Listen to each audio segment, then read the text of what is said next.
Bon, rien tu vas voir. Bien, oui.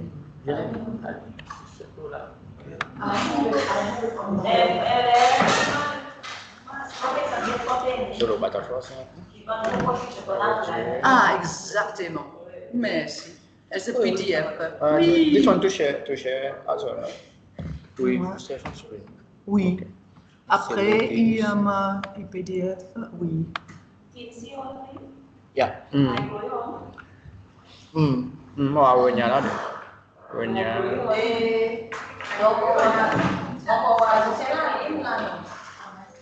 Begini.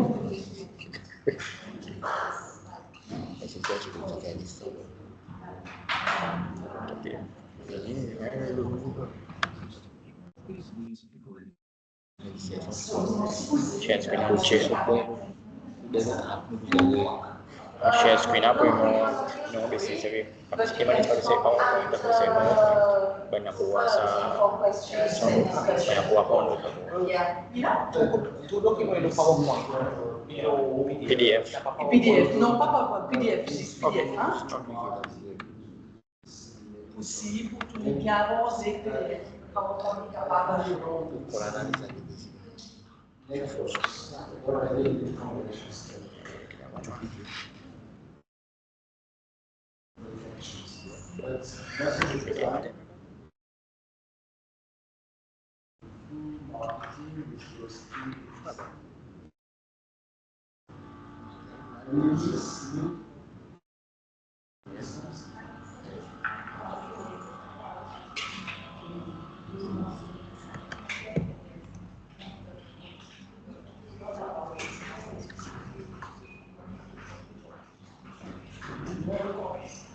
atau before. Atau before. Bukan saya. Ini bagus. Ini ada.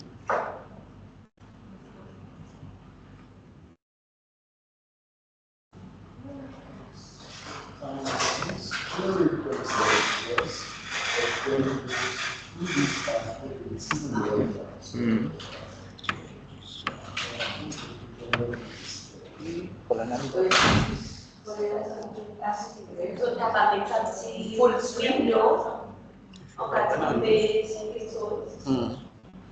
Xong rồi đâu của nó mà nó mới mắc tốn một mà nó Ah, perché vogliamo Excellent. Ah. Merci beaucoup. Merci. Tout le team. Thank you. Oui, thank you so much. Merci beaucoup. Merci. Merci beaucoup. Oui. Ah oui, je fais d'abord. Ok. Oui.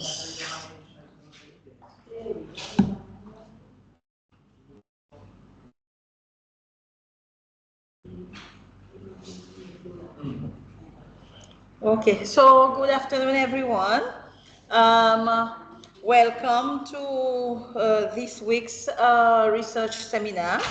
We have the honor of welcoming Dr. Susanne Michaelis.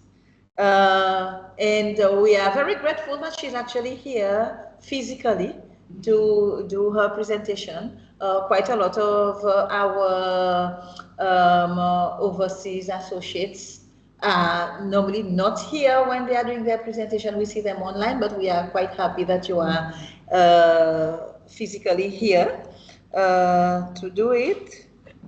So Susanne is a comparative linguist, and she's interested in the typology of Creole languages and sign languages, language contact, and language change. She's best known for co-editing the Atlas of Pidgin and Creole language structures, otherwise known as APiCS, which is a very important tool for everybody interested in working with Creole languages. It is the Bible of Creole language structures. It's where you go to, the reference, where you go to when you want to do research on particular Creoles. Susanne is currently also working on a 3-year project on cross-model grammaticalization processes sorry, in Creole and sign languages. She's doing this with her deaf principal investigator, Dr. Nick Palfreyman, and the project is financed by the German Science Foundation and the Arts and Humanities Research Council from the UK. Let me just add that Susanne has for long been affiliated with the Max Planck Institute, which is also a very well-known research institute for all sorts of things, including linguistics. And she's also been long affiliated with the University of Leipzig. And also with Seychelles, because she has worked a lot on Seychelles Creole. And her main collaborator has been Marcel Rosalie and Annegret Mollet. And she has been to Seychelles many times. And she keeps on coming, of course, because she's still working on Seychelles Creole, amongst others. So thank you again, Susanne, for joining us. And enjoy the presentation. Thank you. Thank you. Mampus Pidgin Creole. Oui, merci. So many thanks for inviting me, for having me here. Thanks for this nice introduction, Penda. And I'm really grateful to give this talk to you this afternoon. Thanks for coming. Now, the Atlas of Pidgin and Creole language structures, first of all, it's an atlas. So we are expecting maps. We are expecting maps, and here I zoom in. This is a map from a printed atlas. I come back to this in a minute. And as you all know, Seychelles Creole is part of the big family of Creole languages, right? So Seychelles Creole is, find it here in the Indian Ocean, and the color dots here refer to the lexical basis of the Creole languages, or the base languages, as people would say. So for French, we have the red dots in the Indian Ocean, and we can go back and we see also red dots, Louisiana Creole, and we have in the Caribbean, we have these blown up maps here, we have Martinican Creole, we have Guyana down here. Then you see English is mostly widespread in Creole languages, mostly studied, and also in the atlas represented. Then we also have the Cape Verde Islands, so Portuguese-based Creoles, the yellow dots, in a quite interesting family. So we have the Upper Guinea Creoles, and then we have the Gulf of Guinea Creoles down here. And you see English ones in Africa itself. This was, we're shifting eastwards, we have Arabic-based Creoles in the atlas, then the French-based Indian Ocean, and then we go on to South Asia, again Portuguese-based on the Philippines, Spanish-based Creoles, and this is my gem, Tayo, spoken in New Caledonia. And it's also French-based Creole that evolved only in the late 19th century.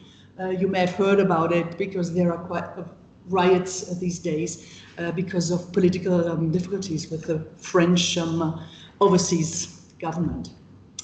Anyhow, so this is and it stretches to Hawaii Creole, right, in the Pacific out there, right? So this is the map character of an atlas.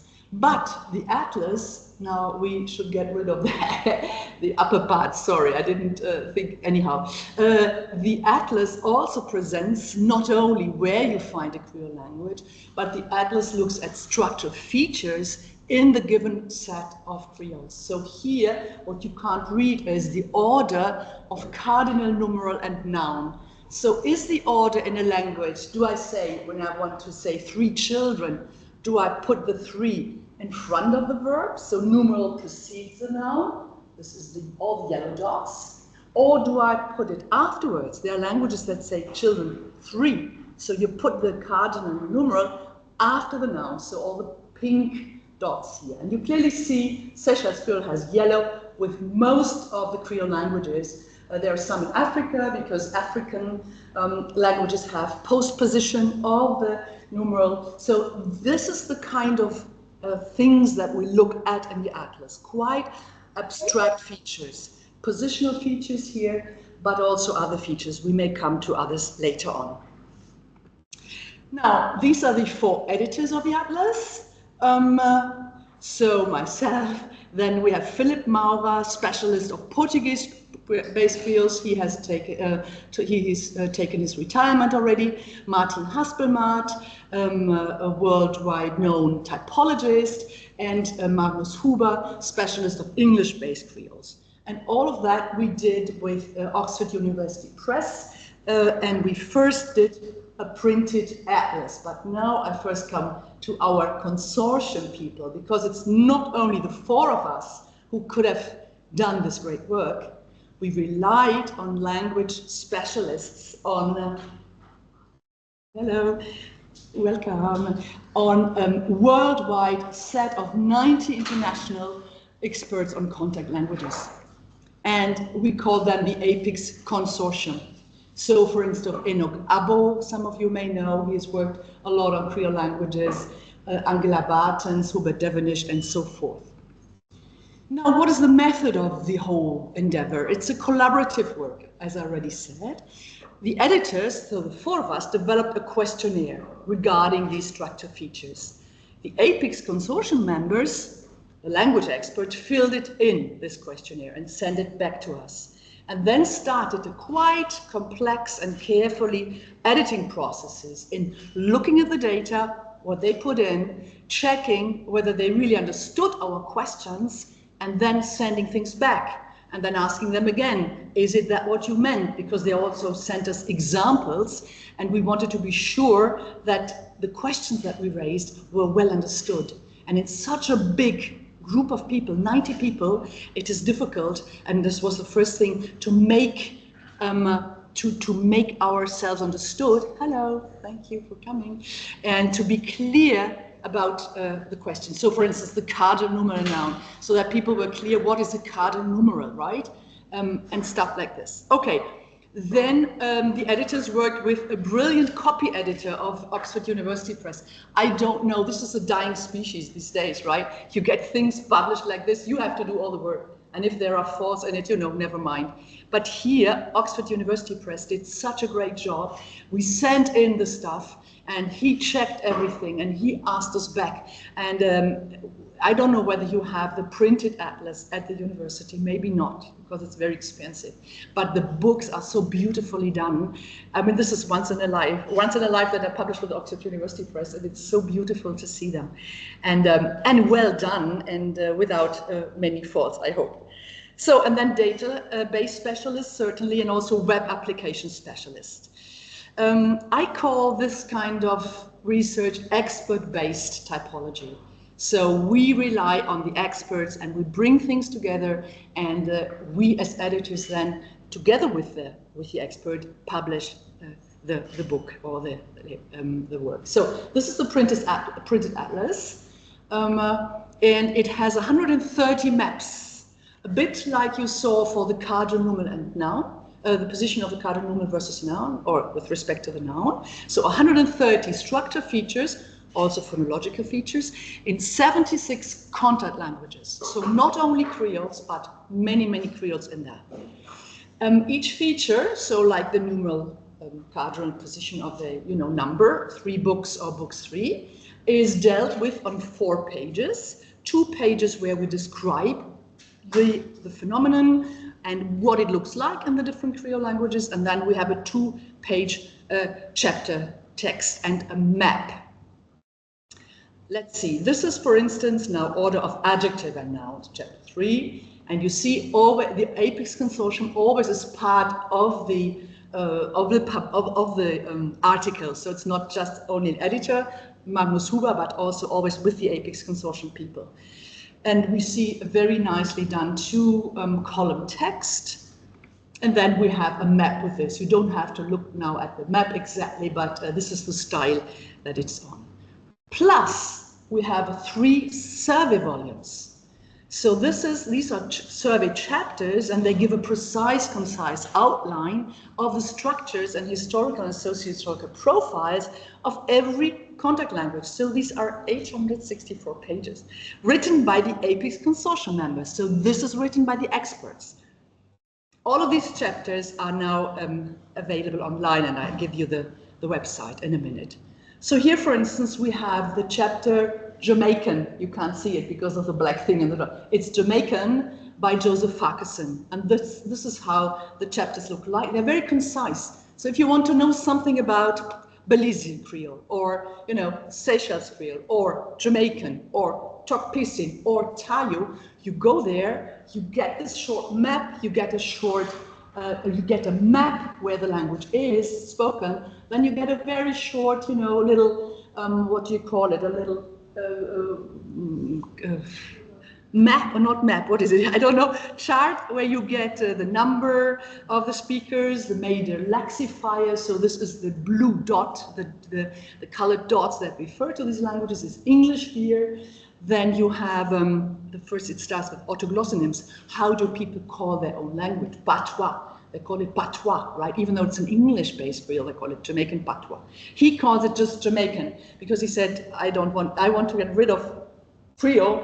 It's Jamaican. It's an own language in itself. So we even do not need Creole, because there was a discussion about, Creoleness, are Creole simple, not simple, all this ideological background that you get. So he calls them Creole, only Jamaican, sorry. You have number of speakers, and then you have other languages that contributed, and so forth. Now, this is the website, apics-online.info, and you can search it easily by Google. APiCS Creole languages you have to put. If you put only APiCS, you get other stuff, medical, I don't know, a company that sells medical instruments or something. But if you have APiCS Creoles, you find it.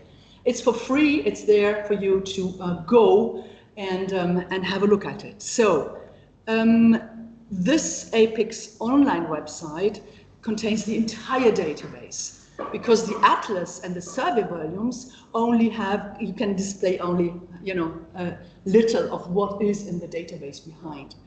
So there are the 130 structured features, as I said, the most widespread segments, phonological segments, plus 28 sociolinguistic features. I'll come back to this in a minute. We have references and more than 15,000 glossed and translated example sentences are published exclusively online. You cannot publish them in the printed atlas. So you have a huge database for you to look at. Each data set, so like Seychelles Creole structure data set or Jamaican, is treated as a separately citable online publication. It was important already then, so it's more than 10 years ago that we published. We started in 2006, the whole endeavor, with the German Science Foundation money in the background, and wonderful financial background of Bernard Comrie, our director, Max Planck director for linguistics in Leipzig at the time. He's taken his retirement now. How do you get all these collaborators? You cannot just tell them, fill this out for us, and we do the publication, right? They have to take something out of it too. So we were thinking, how can we treat them well so that they get publications out of it, they get appreciation for their work, and that we really do it in a collaborative work. I'm happy to share my slides. Penda has it, Anissa has it. Anyone who's interested can have the slides if you're interested in that. So we said, you get 2 publications out of the project. You have a survey chapter. So they wrote the survey chapters, like Joseph Farquharson, he wrote the survey chapter on Jamaican. Plus, you are the author of a so-called structured data set.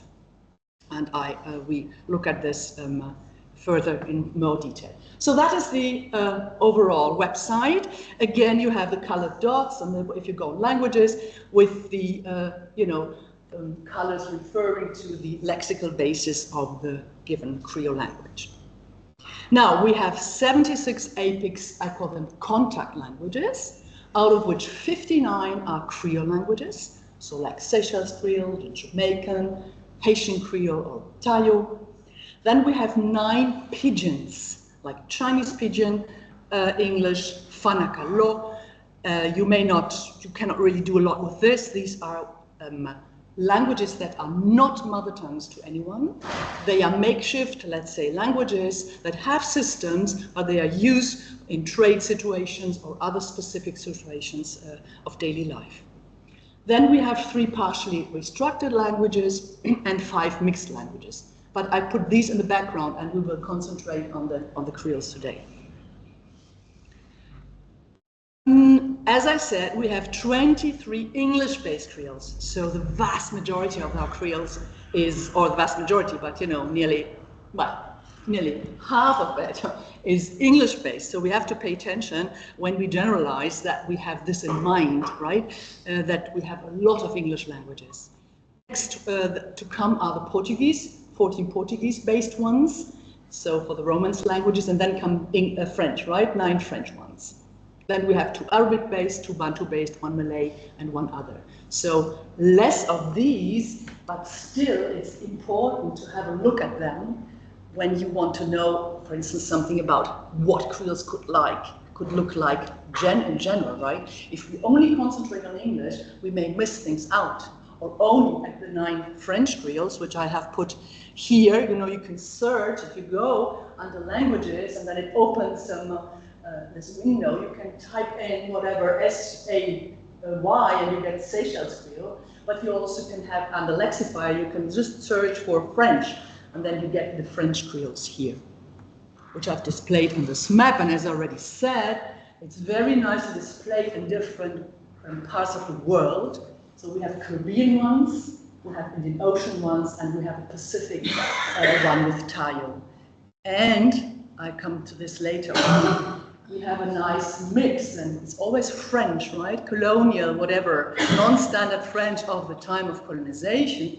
But then we have different kinds of languages of the labor force people, of the slaves, or for Tayo, it's the people of Caledonia that were brought to a mission school, and it's there that the Creole arose.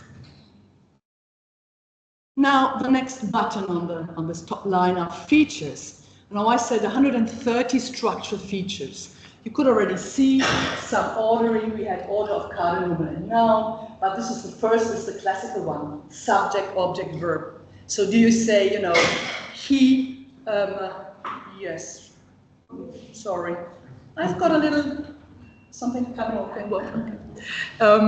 So do you say, she sings a song, or she a song sings? So where do you put the verb? Is it the subject and the verb and the object, or is it subject and object and the verb in the end, or stuff like this? So this is a very prominent feature for the world's languages. Always this first thing you ask, right? If you learn a new language, you have to know where to put the verb.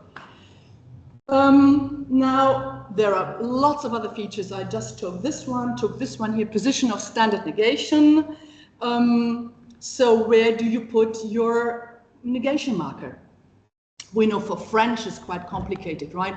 Je ne chante pas. So you have something you have to, je chante pas, je ne chante pas, but je ne chante pas would be the standardized literal one, and you have 2 parts of it, one before, one after.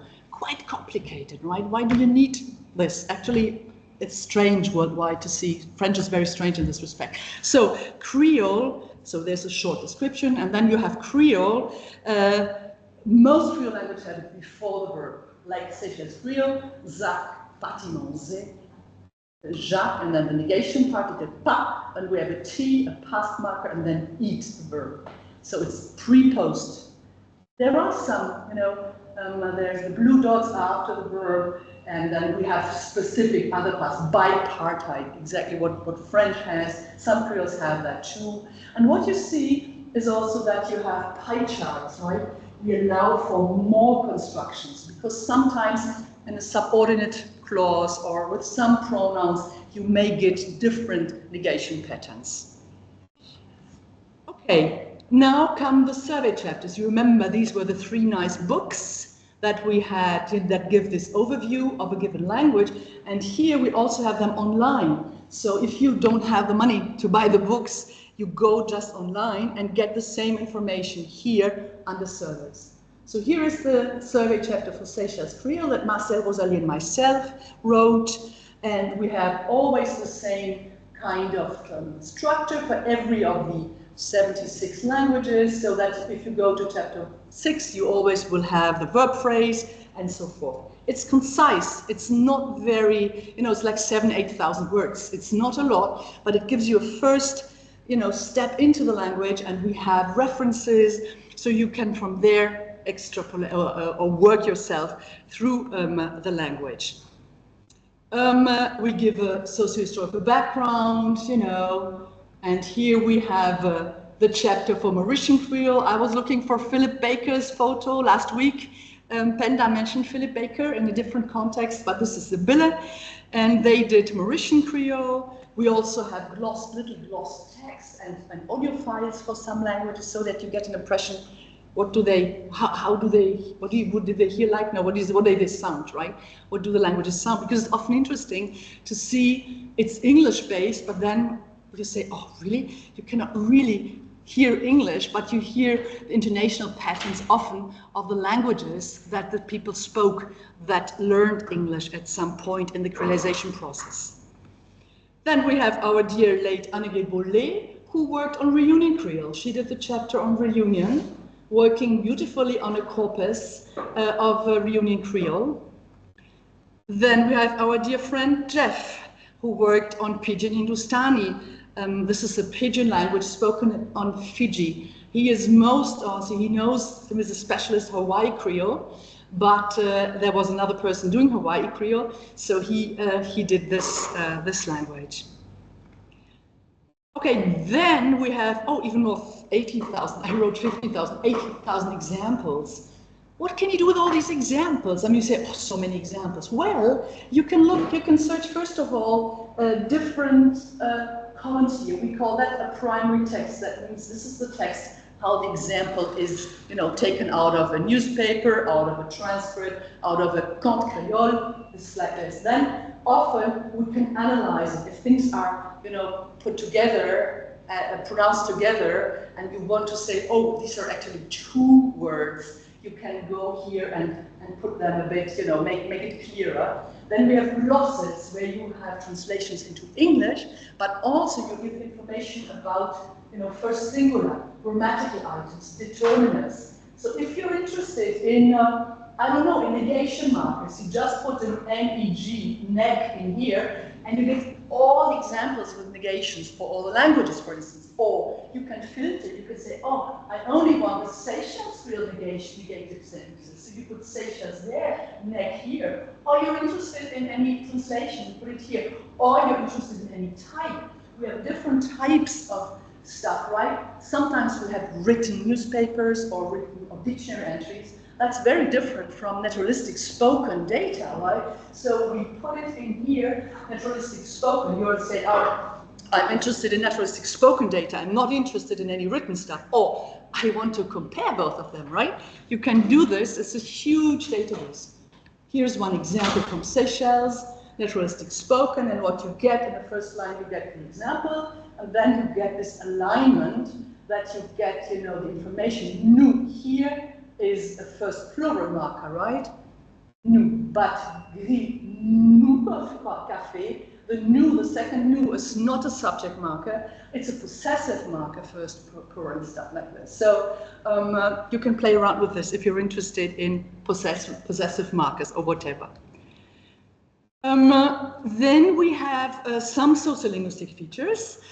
28 of them. This is very roughly only, so that we haven't really elaborated on that, but we thought it's difficult to publish something on Creole language without any sociolinguistic features in the background. So you can see what we have. Some of them, first of all, what is a lexicale language, like English, French, Portuguese, proportion of native speakers. Some Creoles are evolving from Pidgins. So in Africa, for instance, Nigerian Pidgin has millions of users, but they are second language users. They use this as a kind of lingua franca in Nigeria to overcome, you know, language barriers between the different languages spoken in Nigeria. But more and more people are acquiring as a first language, so it's creolizing under our eyes, so to speak. So now here, for instance, speaker size community, you have different colors relating to the different values. Less than 100 speakers. This is mostly the case for Pidgin, right? Then we have less than 1,000 speakers, some of them in India, for instance, in South Asia. Less than 10,000. And then we have less than 100,000. I have Seychelles Creole. I don't know. You are now at 100,000. I'm not sure whether all of them speak Creole, but you're on the rise. Maybe in the next version it should be less than 1 million speakers, and more than 1 million. You see quite some in Africa. Huge languages, or in Haitian Creole, Mauritian, more than 1 million speakers. And this is interesting too. If you look at features, you may relate them to the size of the community. Things may happen differently in smaller communities linguistically than in large communities. All of that could be tested with APiCS. Now, another feature is domains of use, and one is school. So Creole as a medium of instruction.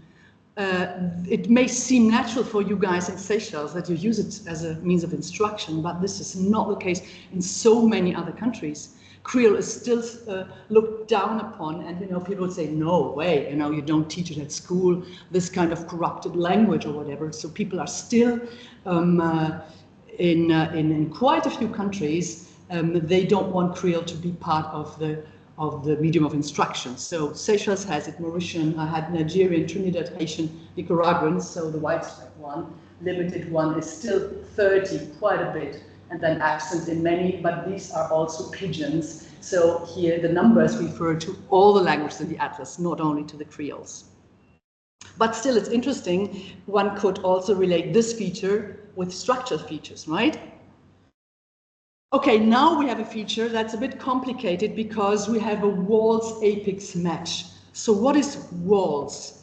WALS is the forerunner project of APiCS. It's the World Atlas of Language Structures. So this is a project not only looking at Creole languages worldwide, but looking at all the languages worldwide with respect to, I think, 142 features.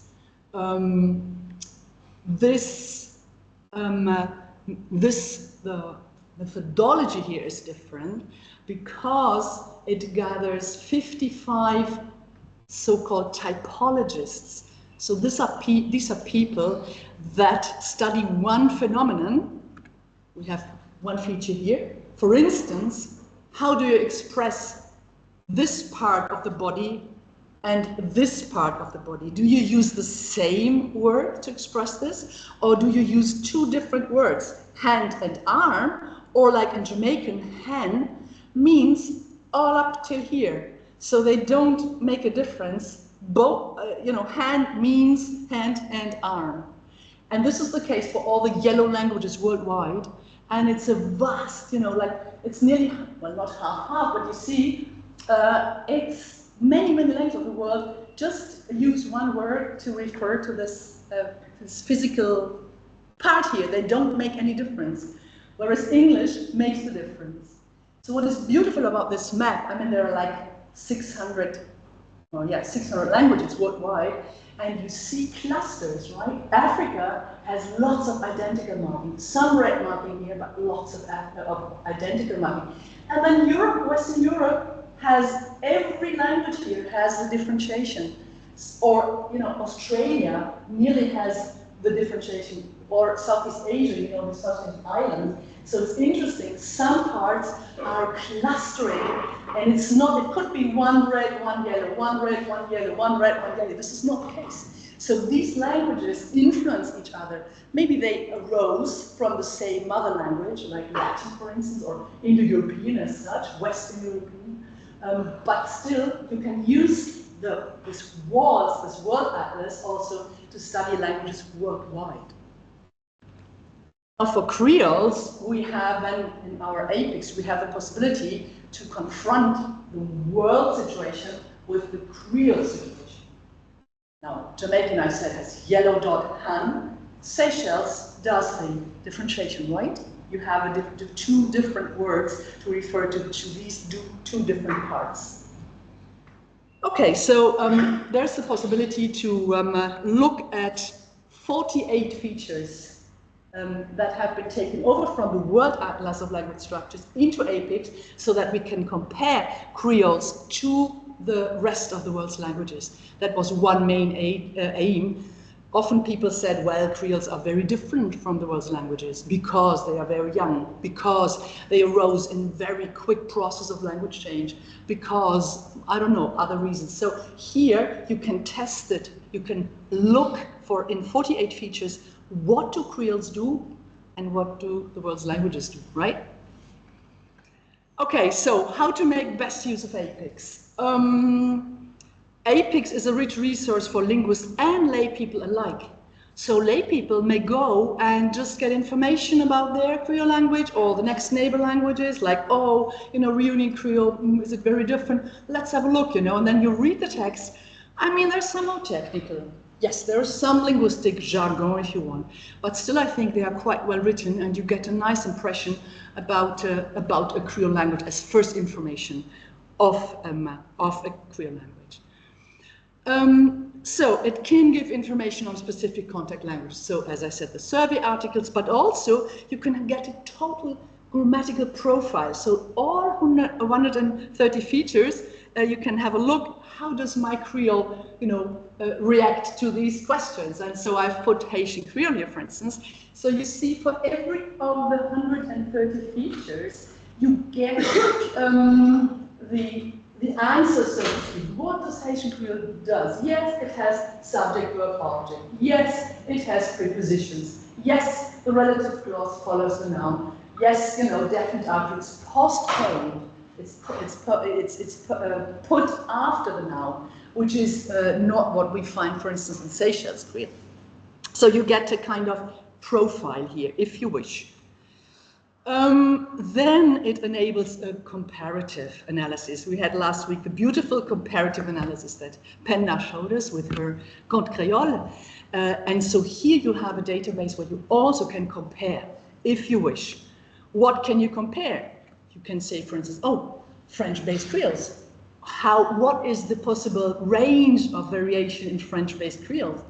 Is it only, do we only find structures that we have in Seychelles Creole, for instance, or can it be different in Tayo, for instance, in the Pacific, or in the Caribbean? I just mentioned the postposed article in Haitian Creole. So you don't say the book, but you say book the in Haitian Creole, which is strange.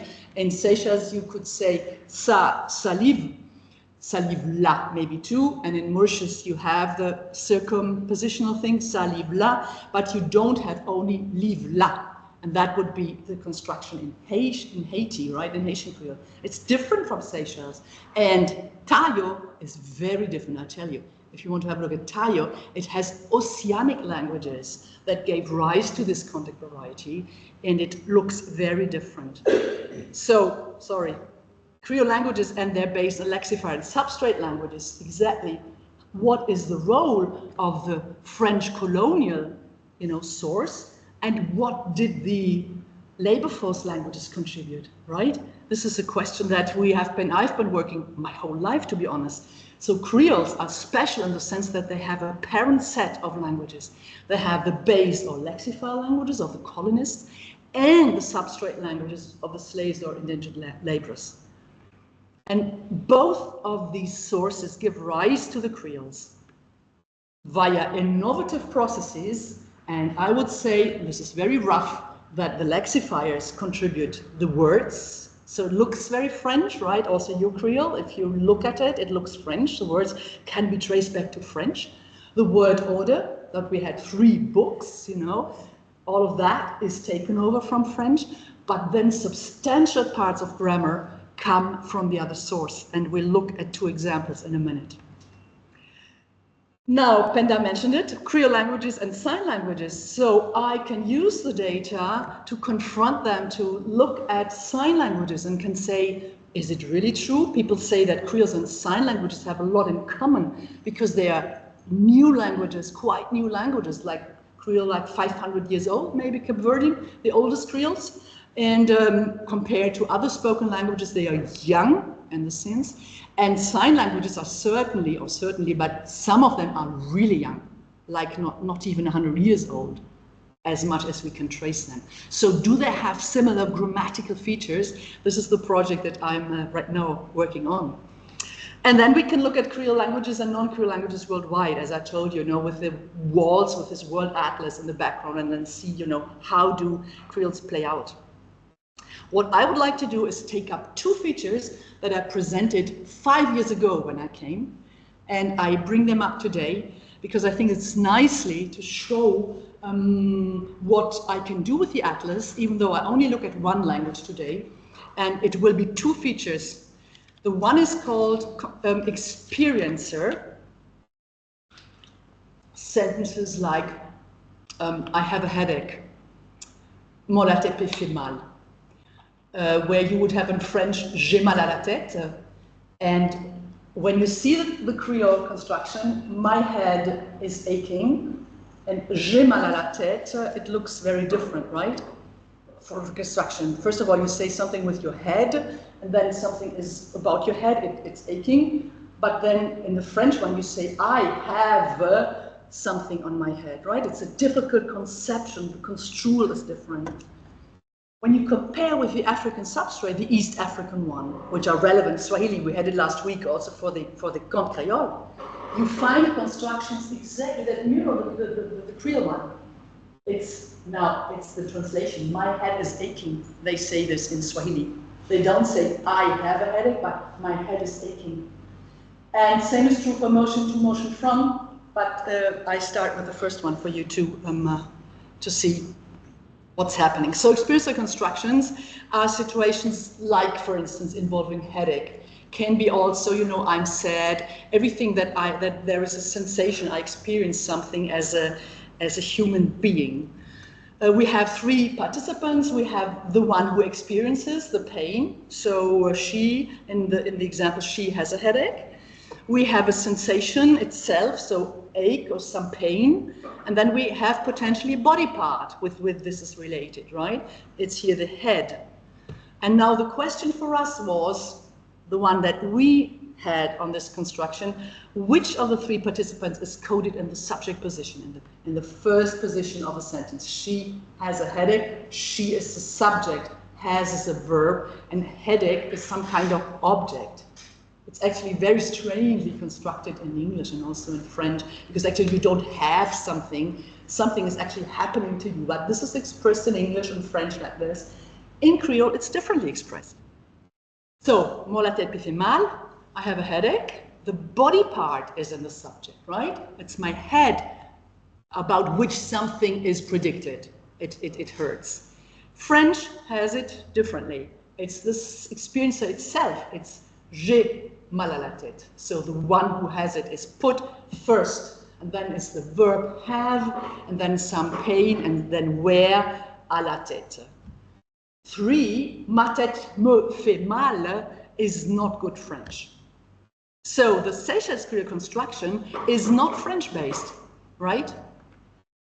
Now let's have a look at the experiencer construction map in APiCS, and you see that lots of Creole languages have the same construction as Seychelles Creole, right? The yellow dots. The Indian Ocean, Reunion and Mauritius have it, but also other Creole languages in the Caribbean and in Africa and, in all the eastern part, South Asia and all the Philippines.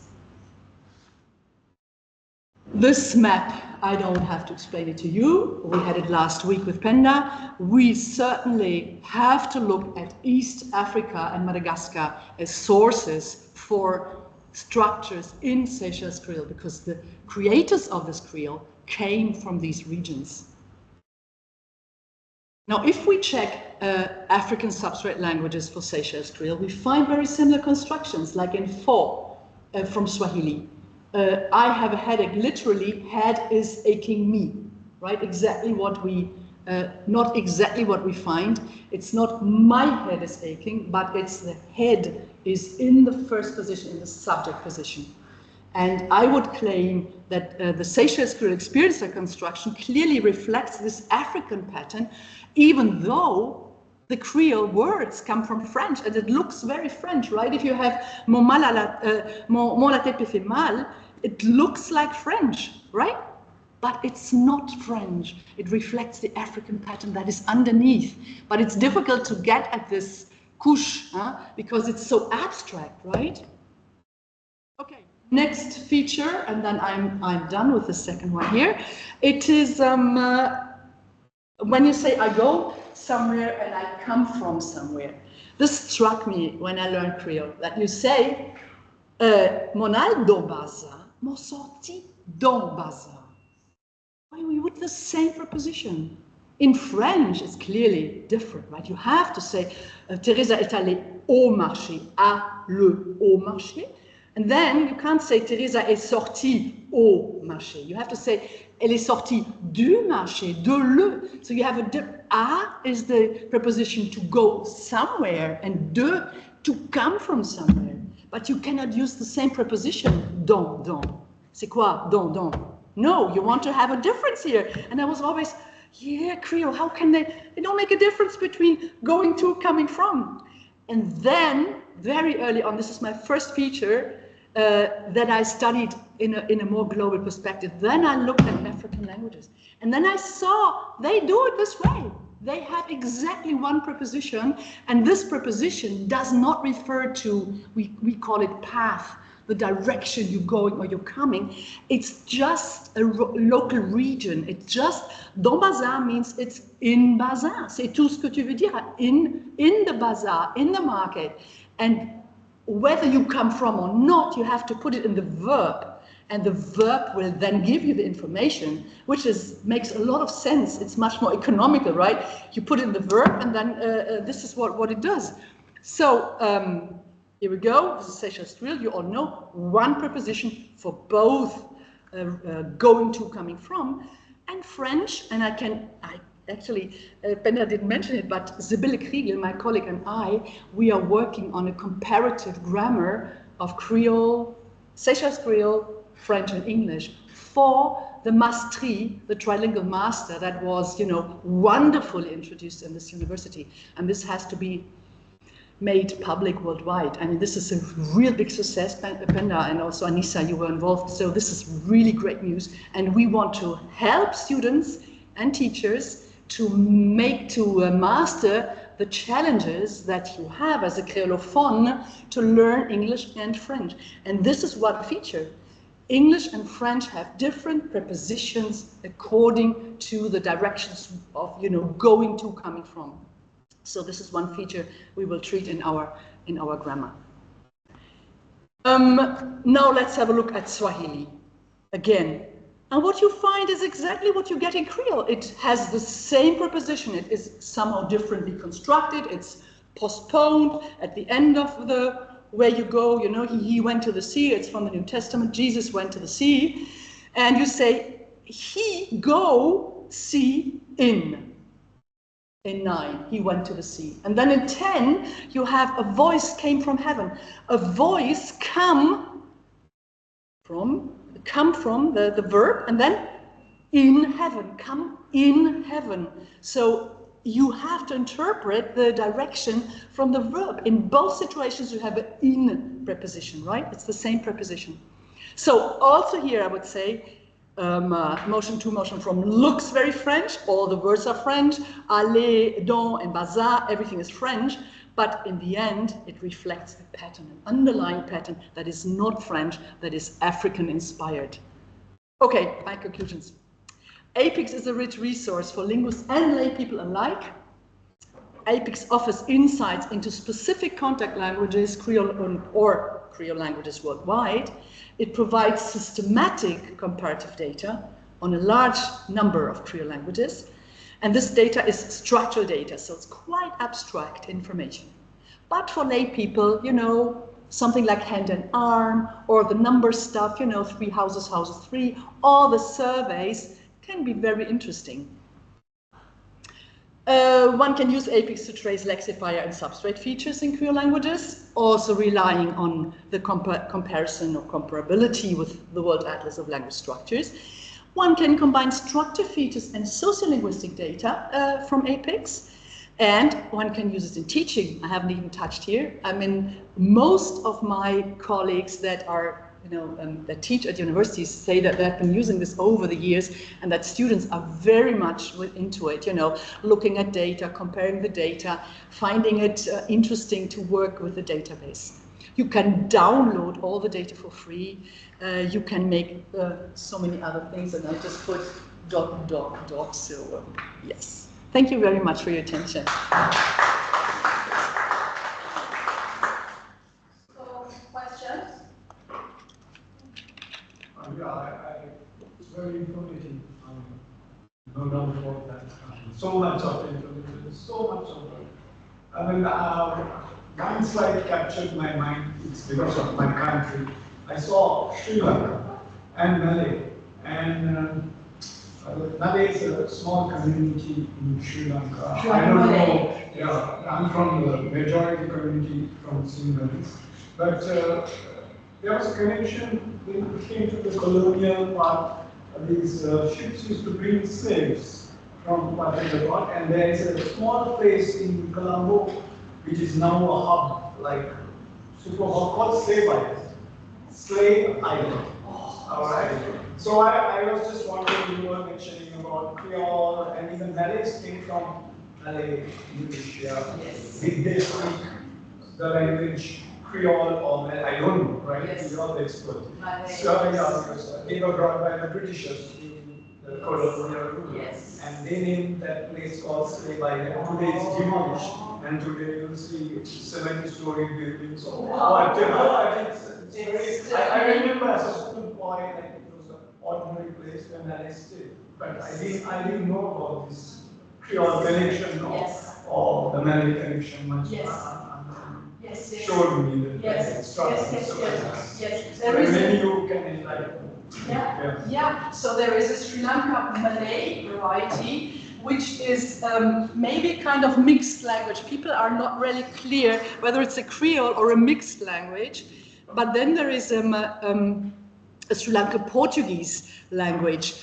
So there are two languages in Sri Lanka. One is a Creole, a Portuguese-based Creole, and the other is a mix between Malay and some Indian language. There are two languages, basically Sinhalese, Yes. which I Yes. saw somewhere. Yes. More Sanskrit. Yes. Hindi. Yes. Hindi, like Hindi. Yeah. And the other one is Tamil, Dravidian. Yes. And there's a very... And this Malay language is Indonesian Bahasa. Yes. Bahasa. Yeah. So this is a mix. I mean, there are struggling people. There are one person who did work on here for us said it's not a mixed language. The others say it is a mixed language. So we do not really know, but it's certainly exactly the two language thing that you said. So it's interesting. It's one of our So what is interesting about APiCS also we can see different kinds of mixtures between languages and different socio-historical backgrounds, and therefore the survey chapters are important because they give information about the socio-historical background. Creole languages, also when you compare Tagalog, school Creole with plantation Creoles, it's actually difficult to compare, right? Because the settings were so different. But interestingly, we have similar outcomes. So we ask ourselves, what are the potential correlations between the sociolinguistic encounters, like you now described on Sri Lanka, and the outcome of the language that we see. And we need much more of that. We only have like 76 here, so few for the world's languages, but Sri Lankan Malay is certainly an important language, an important contact languages. Yeah, thank you very much. Thanks. I wanted to know, do you update the database or the APiCS regularly? I mean, can we use it to describe the actual language situation, to describe Creole now? Unfortunately not. Are there any plans to? Actually not. Someone has to take over. Maybe you take over. We need people. We need people to do the work. No, we said, you know, when we were finished with this, actually, Martin Maswat is my husband, happens to be my husband. He's a typologist, and he did already the World Atlas of Language Structures, other big thing. And then he said, you know, he was always like, no, do not take so much in, because actually I wanted to have all the French varieties in Africa, or all the Spanish varieties, Portuguese in Africa, to see where is the climb, you know, where does Creole start, and where are different African varieties end, you know, what is the kind of, if you compare them, right, because they share features, second language, universal features that you find. This, Jeff Seeger has really capitalized on that second language use in Creoles, and you can see differences, but then my husband said, no, you will never end. You reduce it, 76 languages already, so much, you know, and then you have all the surveys, you know, like 800 to edit, and then we had the whole database and stuff, and then when we were ready, we said, no, now it's ready, you know, and it's not enlarged. Many people ask me, oh, I would like to add my Creole, oh, I would like to do this and that, right? I don't have to go into this again. And no, but, you know, you may sit on our shoulders. New generations come up, put yourself, take the data, you can download it like this, and you can update it, and then make it APiCS2 or enlarge APiCS or APiCS whatever. It's for free. You cite us, but the data is there for everyone to use, and we would be happy if you did that. Because, or you do it for French, you know, for French-based fields or whatever. So no, we don't do it, unfortunately. I moved on to this project, and then I have the next project will involve the La langue des signes cécillois, because I know there are, I think, even two deaf societies in the Seychelles, and now I work together with my two deaf colleagues, two deaf PhDs. They are brilliant in everything. The other day I spoke to a Cécillois, he said, Zot fou, so they fou. And I said, no, sorry, you have to get that, the people that are sued are not fou at the same time. He was, I mean, this was a local person around 78 or something, quite an old person. But I tried to tell him, I said, no, they're all fou. So there are still people who think that deaf people are lack something, or that sign languages lack anything, or that there's only one sign language worldwide. I can tell you there are hundreds, and they are different, and it's great to study them. So my next project will be the sign language of the Seychelles. Yes, please. If there are questions, can we be a bit louder, because the online audience, I think they didn't hear the questions. Oh, maybe it's good I stand here after all. Is that better? Is that better? But when you ask your question, or you can repeat the question. Yes, please. So the question was on whether APiCS is going to be updated at some point, and I said no, it's not going to be updated. It's a full publication, but everything is downloadable for free, and you can do updates in whatever direction you're interested in. Someone can continue this. Would be great to take in more languages or update and then have, you know, newer versions of a Creole, because Creoles are changing quite fast too, right? So that was the one question. The other question was about Sri Lankan Malay as a mixed language, and now there's a third question. I have to get close to hear the question, then I come back to my micro. I speak loudly, I've got a classroom voice. To what extent does the atlas take into consideration, in its probably background and so on, the colonial attitudes, the colonial outlook on this whole issue of the way languages have developed during the slavery period, during colonization and so forth, so that we come up with terms like Pidgin, Creole, and various other terms that in many ways debases the languages that the slaves spoke. Yeah. That's one thing. One question. The other one, again, linked to this, because of the way that languages were seen, although there is a theory, well developed, that what we are calling Pidgins and Creoles and so on are just stages in the development of languages. That's sort of a normal process, which illustrates the point that I would like to make. For instance, the atlas, does it mention other kinds of Creoles, like for instance German Creoles, like the Swiss people speak what is called Swiss German. We don't call it Creole, we don't call it Pidgin, we call it Swiss German, and yet it's a Pidgin or a Creole. But because of this colonial attitude towards the languages spoken by slaves, and the people were considered as less important, as inferior, we've also organized the languages in the same way. Right? Yeah. You get my point? Yeah. So many things, yeah. So we have not started to try to define in the first place what is a Creole, what is a Pidgin, what is restructured writing, whatever. We just gave it labels because we said we don't want to get involved in the ideology. Is Reunion Creole a Creole, or is it a semi-Creole, or is it no Creole? We took over the labels that people gave them, and what our task is to describe the varieties as contact varieties. I would say these are all contact varieties, and we happen to label them Creole, it's true.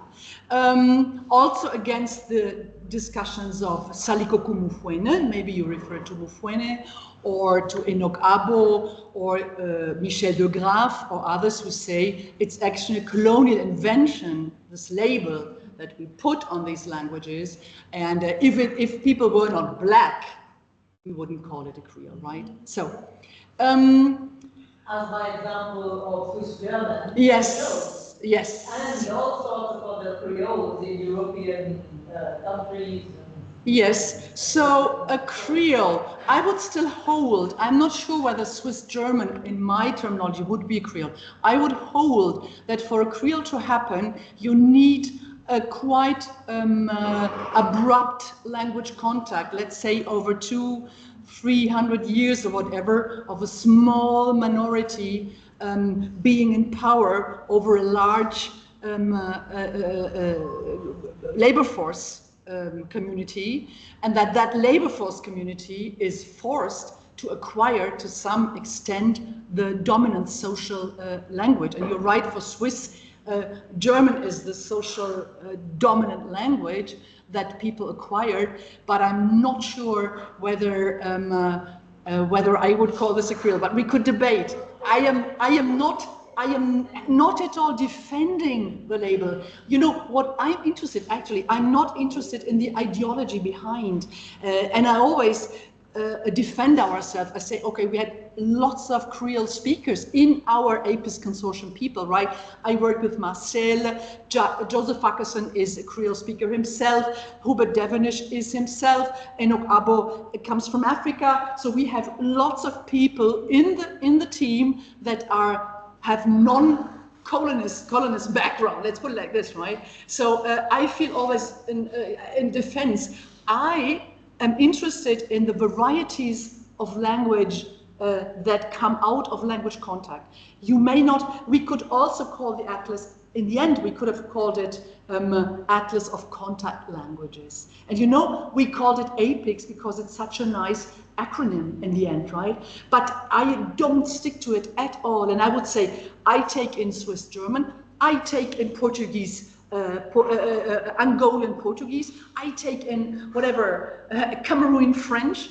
I would like to take in everything if possible and look what but what I want to say is that I want to describe the social contacts as as best as I can in social terms, what's happening, how did people meet, what happened in Switzerland that this kind of variety emerged, and then look at the linguistic outcome and try to find correspondences. If I can, I would like to step out any ideological camp in this. I know it's difficult, and I know it's very difficult, but I am on either, and I want to be actually neutral if possible, because I think, yeah. That's how history developed. I mean, it was largely based on conquer. Yes, the Romance languages too. The Yes. Of the, yes. People from the north. Yes. Down, Yes. and so on. Yes, that is very true. Right. So I mean, there were people who. Yes, yes. So there were people who call Romance languages themselves as Creoles, right? There were German Schlieben Lange, a Romance linguist, she called Creole, Romance languages Creolized languages because the Roman Empire expanded over large, you know that, from Rome the last, over half or 3/4 of Europe, and then there was this language contact with the languages in there. But I also find it interesting what Robert Chenonceau said, that there are different situations for Creoles, the ones that developed in the countries where the labor force people, had to work for the colonizers in Fort Creoles or you name it, in Africa or in India. And then there was this exogenous ones where both the colonizers and the slaves came into uninhabited islands like Mauritius, Seychelles, Caribbean and stuff like this. So that gave them less contact to their older language communities. The Romans went into Gaul, and the Gaulish people always stayed home. They had their community, so they had a very different kind of impact on the form of Romance that they learned. Whereas people that were brought together as slaves from different sides of Africa into an uninhabited island, they didn't have their background or their language communities. So there was a different kind of influence in the language that evolved. So I don't want, is it better, not better? Is it Creole, not Creole? I know what you mean, and I go very much also with Saliko Komufwene, but I would like to step out of that, and I am the descriptive linguist, and I try to compare any language variety and don't give it, an evaluation. Is it better or not better or whatever? But I'm aware of the discussion. I get your point. Thank you so much. Was much. Yes. But as a consequence, yes. We have issues like people still, even in Seychelles, after we had Creole introduced as a national language for a long time, yes, 20 years or whatever, people still feel that it's a secondary type of language and should not be taught in schools and don't want their kids to learn it, and so on and so forth. But yes. Colonial output. But isn't that more linked to the use under the socialist government, that Creole was very much pushed by the socialists, and now with the change of the government, that people then said, oh, I don't want to have it linked with them. I want, not this kind of Creole being taught at school. I want my child to send in a private school and stuff like this. You don't think? No, I don't think so. What do you think? Sorry, that the Creole, that the kind of, it's interesting what you say. I mean, there are more factors in it. I wouldn't see it only in this kind of how we as Creoles treat it, because I mean, under the socialist government, Creole was put into power. And I don't know any other country in the world where Creole is spoken so widely in Parliament, in court, in the television, and taught at Trimastri, Mastri. I don't know. This had a very clear political background, and I would say it had exactly the same political background when it was, when people said, oh no, we had enough of these socialists, we don't want them anymore. And with this, you put the baby with the bathwater and you throw Creole out of it. Okay, interesting. Yeah. Yeah, that's, dominating when we had the colloquium. That's what Madame Chauky said. That in 1993, when we were doing reforms, we throw out the baby with the bathwater. Oh, did she say that? Yes. I didn't even know. I saw it from outside, because when I arrived in 1889, I was like, no, this is not possible. Creole spoken everywhere, in parliament, at the post office, everywhere, you know, in the nation, and I came from the background of other Creole languages where they had to fight that people would even recognize the language as a language, and that was something broken, and you know, whatever, you know, no, and it was taught in school, and my beloved late Annegret Bollet, she was there in developing a spelling system, and a dictionary, and a grammar she wrote on it. You had it everything there, and I think you today still get the fruits of this socialist kind of uprising for the la langue du peuple. And many countries didn't have this. And I don't want to fight for the socialist position, because there were certainly other things that you didn't like with that government. But you have to be aware that with this government, there was a great push for Creole and for, you know, putting Creole on a par with any other language. And that is something, that I am very grateful for as a linguist. I shouldn't be that. I should step out and just describe.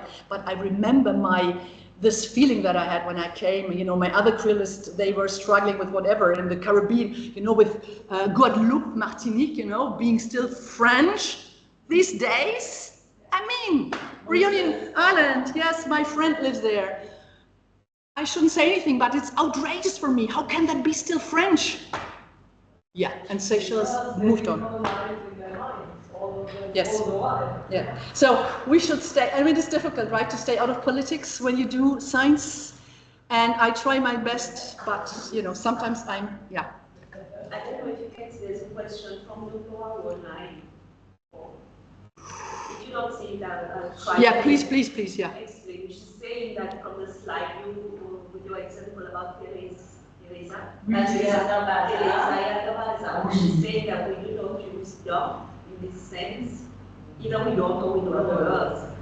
She's saying past has to do with the preposition inside, going inside a place or coming outside from a place. Yes. Not going to, but yes. going inside. Okay, so she would just say, tiens, là, ça. Oui, même chose, ça. Oui, ou capable de dire ça. Oui. Oui, exactement. Voilà. But yes, okay, yes, thank you for this question. Yeah, I know exactly what you mean. So, this is true, and I haven't talked about this here. What is important is that you leave it out in both sentences again. You don't mark going to and coming from. It can be zero, especially if you have cities.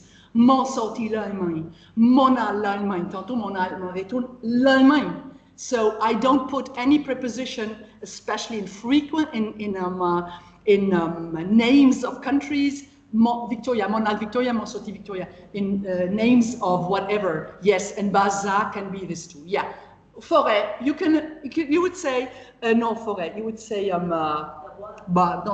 You would say Teresa ti al d'Ambois, Teresa ti sorti d'Ambois. Could be one, right? Either you have 0, or you have the same kind of preposition. But what you don't get different. That's what I wanted to say. And 0 is very often the case. Thanks for the question. Yes, please.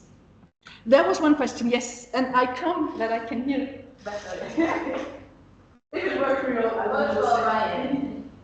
Thank you for your very interesting presentation. The first version Creole, does it include Rodrigan Creole? I don't think so. It's a different Creole, no? Have there been any studies done on Rodrigan Creole in this? APiCS. Question here, go back. So the question was whether Mauritian Creole includes Rodrigan Creole. No. I would love to have had someone working on Rodrigan, and it would be nice to see what the differences in the end are. We have Guadeloupean and Martinican Creole, which are very close to each other, and I think only in very few features, if at all, are different. We treat them in 2 different sets, but in one survey article, and yes, if you go through, it would be very interesting for me to see whether you think it's closer to Mauritian. You would say no, it's closer to Seychelles, right? In some sense. Well, I lived there for 10 years, so I spoke Rodrigue and Creole. Then when I came back, I had to forget it and relearn Seychelles Creole. Okay, so it's quite far away. It's very different from the. Well, it was quite difficult for me because I left when I was 7 and I came back when I was 17. Oh, so you were in Seychelles? Yes. And then you went to Rodrigue. That's for 10 years. For 10 years. And then you came back. Yes. So for me, when I left, I don't remember any Seychelles Creole. I see. So I worked with the Rodrigue and Creole, and I came back, and like I said, I had to put it aside and relearn the Seychelles Creole to fit in again, you know, especially that age, crucial age. Yes, I see. Yeah, so, but I think a lot of Seychelles who have been to Rodrigue will say that it sounds closer to the Seychelles Creole. Yeah, then Mauritius, yeah. Yes. Even though Rodrigue is a territory of Mauritius. Yes. They are linked to Mauritius historically, but again, I think Rodrigue is quite different because they do not have the influence of society and cultural Indian influence that Mauritius has. Exactly. So I go on the phone. I want to send micro. Yes. So the question was right whether how different Rodrigue and Seychelles and Mauritius are, and so yes, it's that Rodrigue is politically part of Mauritian, but seems Creole-wise closer to Seychelles because of the non-influence of the Indian speakers. I mean, if you think of Mauritius and the, what is it, 3/4 of Indian came in the 19th century, and interestingly enough, for me, there are like 5 things that I would think are mostly different with Mauritius, but otherwise it's still quite close to Seychelles, right? Very little nasalization, the li differentiation, moi existe en mauricien, mon pas connaît. The li not exist, lili, après, there is, and then we have the dépit. Sibylle Kriegel has worked on that. So we're talking about path, going to, coming from. There is a Botchbury variety where they mark the coming from with dépit. Moreton dépit Victoria, Moreton dépit Bazar. They have the dépit there, which Seychelles doesn't have. But, this is a mystery for me. Imagine there's a language, right? Creole, and then 3/4 of the people come from a very different background, and they change so little in the Creole that was there. You would expect it to be totally changed, right? If now 3/4 of, whatever came to Seychelles, can you imagine? Like 75,000 people arriving here, having a totally different language, and they don't change a lot because the language is in power, the language is there, the community is in power, and the outsiders know very well, this is our target, we have to learn that language, and so they learn that language. I mean, I find it incredibly interesting, and if you told me this is an experiment, I would have said, no, this is not the outcome, but Mauritius, we see it. It's an incredible outcome, very, very little changement.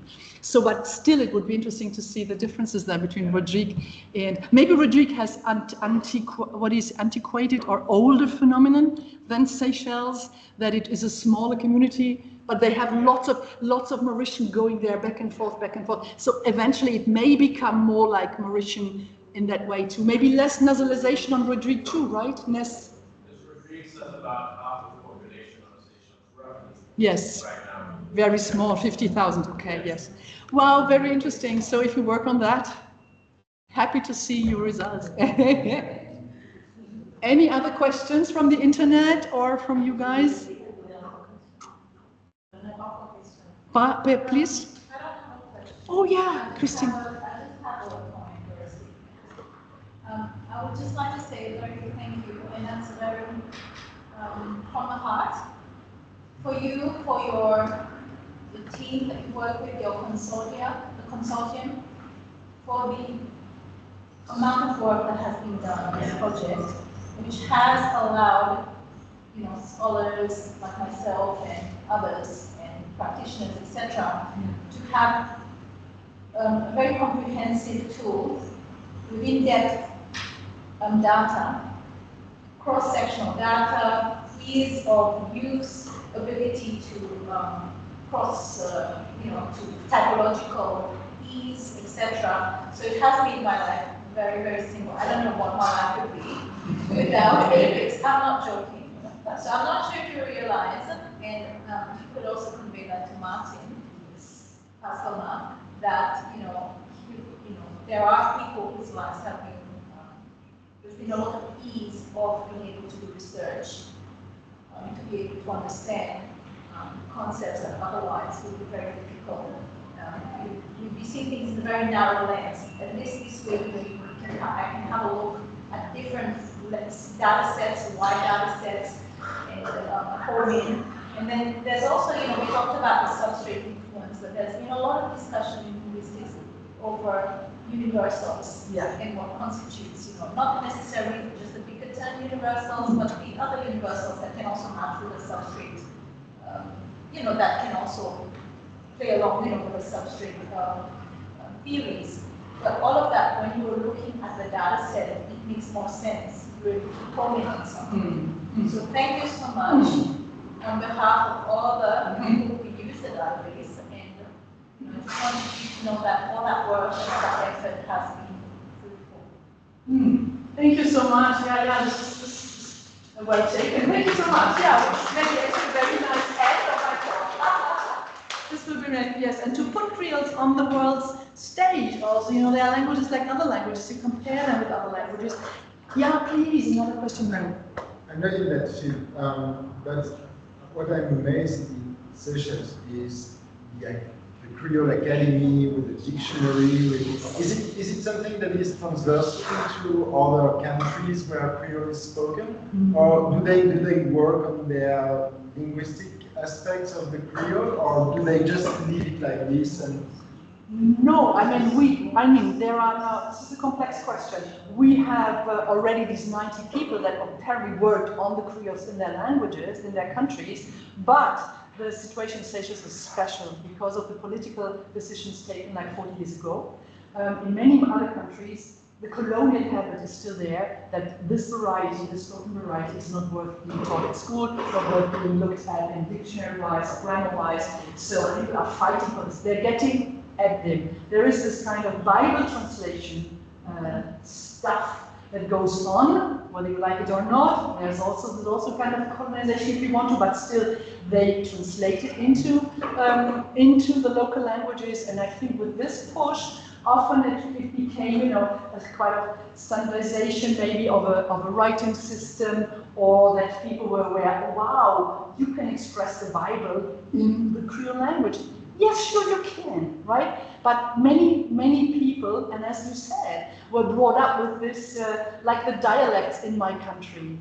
People would say, dialect, no, you don't speak that. It's not proper, improper. You don't, if you go to school, you forget about your dialect. Oh yeah, this is you can only speak dialect or something. So people look down upon dialects, still in some countries. Whereas these two are varieties that have their own right, and I hope, and I have my Jamaican colleague, Joseph Atkinson, he is collecting monolingual dictionaries. Now, you know that last year, first monolingual dictionary in Seychelles appeared, and he is very much after this. He said, oh, you get me an exemplar, a copy of that, because this is still rare in the Creole countries, but it's slightly going there. But then we have, like in the good thing, I would say now, that Seychelles is English-speaking somehow, and that the French cannot interfere so heavily. Jamaican, for instance, has the patois, and people are bilingual in English. So they have the Jamaican in the English, and then it may mingle, it may influence each other, it may not be kept, because you speak it so often, and we call it often decreolization, that the Creole becomes more and more of the English variety spoken in the country. So this is a heavy, I describe it from outside, I would say I just see it descriptively, but it's a threat maybe to the Creole, that it is so closely. This is what is happening right now here. Yeah, but with English too, it's true, Anissa is working on that. Yes, but it's still different, I think, when the languages are different. It's a French-based Creole and it's English. It mingles up, yeah, you have it, but people are, it's still different, I guess, from what's happening in the Caribbean, English-speaking Caribbean, or even in Guadeloupe, Martinique, and Guyana, because there you have a French, spoken French every day, which is close to Creole somehow, and you may have it. But I haven't studied it. It's a very interesting question.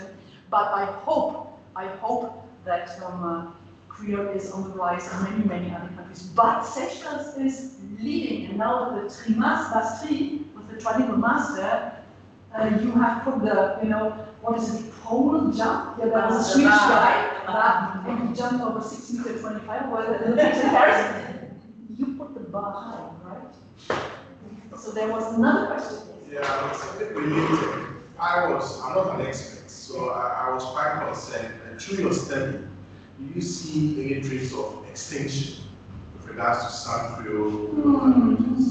Absolutely. So yes. We have Berbice Dutch Creole, for instance, that is spoken in Guyana, is extinct.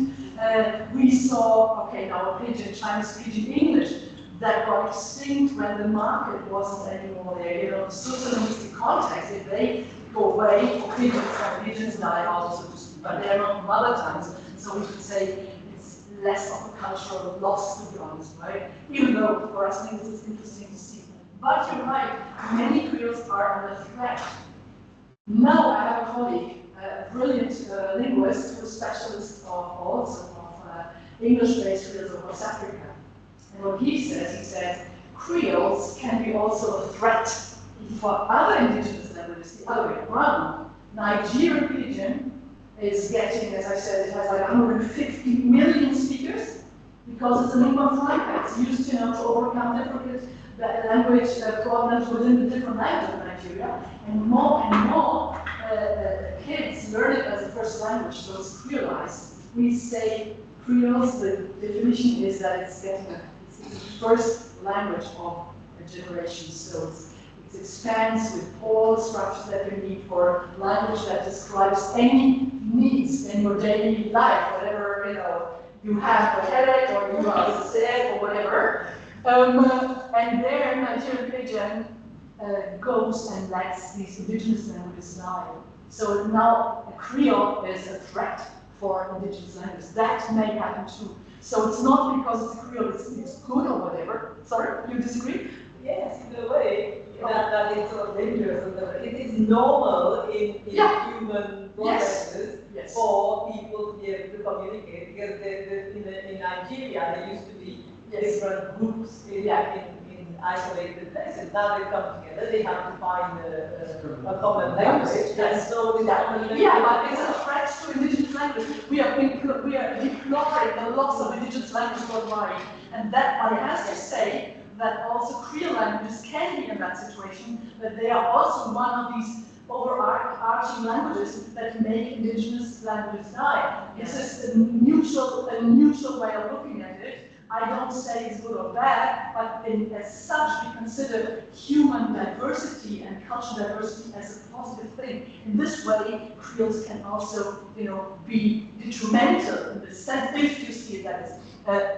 If someone was standing here into endangered languages, they would discuss differently with you. They would say, sorry, we have to empower people that they are bilingual, Nigerian Pidgin plus the heritage language. But that's not what's happening, because people use language for their social well-being. And if I have if it's good for me and my children to use that language for their social success, they will do it. And I think I personally say it's a human right to use the language that you want to use. And I don't want any linguist to tell, because some of them go out and say, oh, we have to revise, and often communities want that, then it's okay. But we are just looking what's happening.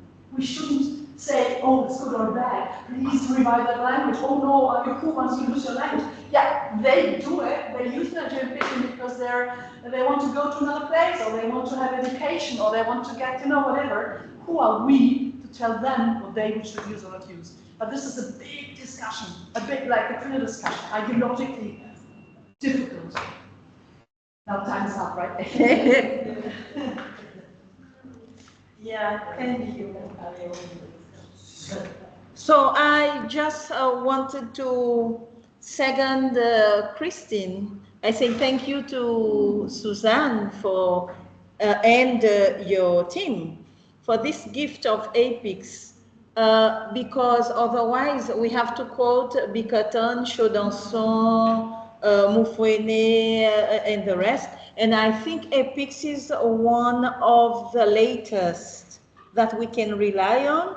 And I also, when I teach Creole, for example, modules in journalism, our journalism course, or BA French, APiCS is my go-to for and I encourage students as well. And I think Comité La Langue Créole should also have access to that. So hopefully it will be introduced among the tools used by Comité La Langue Créole. So with that, I would like to say thank you for this presentation. And thank you to our guest, sorry. Yeah, and thank you to our online guests as well, who have been attending. I think we were a small but tight group, and there were some very, very interesting and engaging questions, and we are definitely going away with something gained. Especially for our friends who are not usually involved in languages. Yes, so we are very extra happy to see you here, and your no, in the study of languages, but for your participation, which shows that you were touched, you know. So thank you for this skill, and thank you once again. So I don't know when we will have another one from CLCRI, but till then, thank you very much.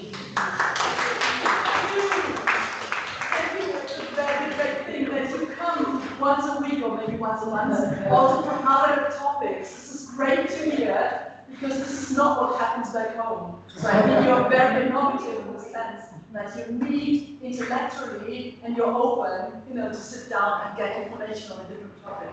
This is for me very inspiring. Thank you for coming. Thank you.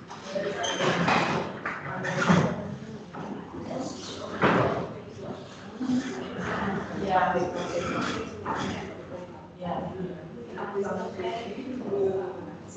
Oh, you're welcome.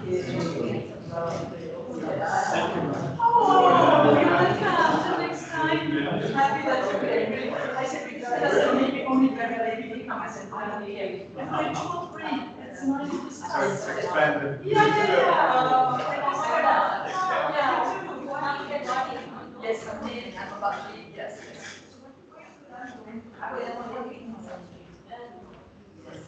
Yes. Yeah, thank you. Thank you. Thank you very much. Thank you, sorry. What is your topic? Well, business. Oh, I'm very interested in that. what a kind of